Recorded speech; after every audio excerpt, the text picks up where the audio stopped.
भुजा क्या मान ए मान लिया है। अब इसमें त्रिभुज का क्षेत्रफल निकालने मतलब क्या कि a प्लस बी प्लस सी बटे 2 का होगा। तो जब इसका तीनों भुजा दिया है तो इसका परिमाप का फॉर्मूला ये क्षेत्रफल का फॉर्मूला ये होता है। तो अब यहाँ पे नहीं a की दर पे क्या रखना है, यहाँ पे a रखना है, b की दर पे क्या रखना है, a रखना है, c की दर पे क्या रखना है, a रखना है। ठीक, क्यों इसलिए रखे क्योंकि तीनों भुजा इसमें क्या दिया है, कुछ नहीं दिया, यहाँ पे संख्या नहीं दिया है, a माना है, तो इसलिए क्या है तीनों दर पे क्या रखना है, तुमको a रखना है। ठीक, जब s बराबर क्या हो, जब तीनों को जोड़ोगे इसमें क्या होगा, जब a देखिए 3a/2 आएगा। 3a इसलिए क्योंकि यहाँ पे 3a दिया है, 3a मतलब /2 दे दिया, मतलब कि s बराबर 3a दे दिया है। ये समझ में आया। अब उसके बाद क्या लगाना है कि हिडोन का सूत्र लगा के त्रिभुज का क्षेत्रफल निकालना है। तो त्रिभुज का क्षेत्रफल के फॉर्मूला क्या होती है कि रूट के अंदर s कोष्ठक में माइनस s माइनस a कोष्ठक में s माइनस b कोष्ठक में s माइनस c। ये समझ में आई।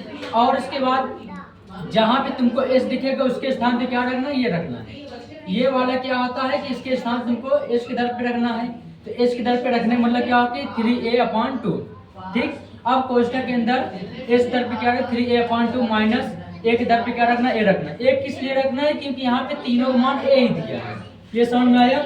अब जब यहाँ पे a दिया है और उसके बाद s के दर पे 3a/2, b के दर पे क्या रखना है, a रखना है। ये समझ में आया। और इसके बाद s के दर पे 3a/2 माइनस a रखना है। a इसलिए रखना है क्योंकि इसके तीनों भुजा a मान रख दिया है। अब उसके बाद क्या करना है, ये 3a अपने स्थान पे है। अब इसमें से इसे घटाओगे, यहाँ पे 2 तो आएगा ही। अब 2 में से 2 घटेगा तो यहाँ पे क्या जाएगा, a अपने स्थान पे है, a-2 a-2 a-2। यहाँ तो समझ में आई। अब रूट के अंदर क्या करना है, ये 3 तो अपने स्थान पे आई है। जब इसमें से बताओ 3a है, अब यहाँ पे नहीं एक a बाहर निकल जाएगा तो यहाँ पे क्या बचेगा, 3 बचेगा। क्यों बचेगा, क्योंकि जब ये 3a इसमें से a/2 बाहर निकल जाएगा तो ये क्या 3 हो जाएगा, कोष्ठक में आ गया a/2 a/2 a/2 ये आ गया है। ठीक, अब उसके बाद रूट के अंदर ये 3 अपने स्थान पे है। 3 किसी का स्क्वायर तो है नहीं है, तो रूट के अंदर क्या 3 हो जाएगा। अब ये कितना दिया है, a/2 4 दिया है, तो यहाँ पे बटे में 4 a³ इसलिए है क्योंकि जब यहाँ पे निकल गया तो ये 3 है, तो यहाँ पे a³ लगा दिया। तो रूट के अंदर 3/4 a³ सेंटीमीटर स्क्वायर। ये किसका आया है, हिडोन का सूत्र लगा त्रिभुज का क्षेत्रफल ही आया है। अब उसके बाद पूछ रहा है कि परिमाप निकालना है। जब परिमाप ये तुम्हारा दिया है 100 सेंटीमीटर, इसका क्षेत्रफल निकालने, जब परिमाप ये दिया है क्षेत्रफल निकालना है। परिमाप का फॉर्मूला क्या होता है, परिमाप 3 भुजा मतलब 3a भुजक मतलब a रख जाए।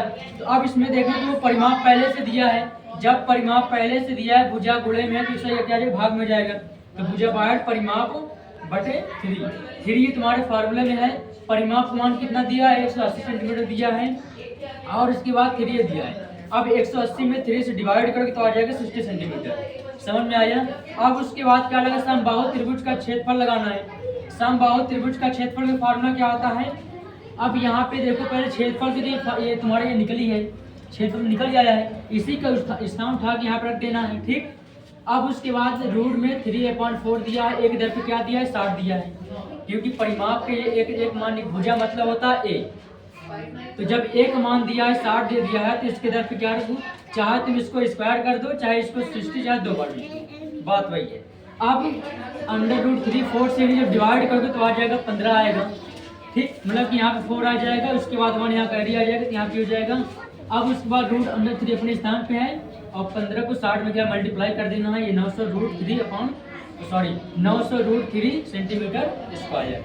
ये तुम्हारा आ जाएगा, ये इसको ये परिमाप इसका, ये यही तुम्हारा आंसर हो जाएगा।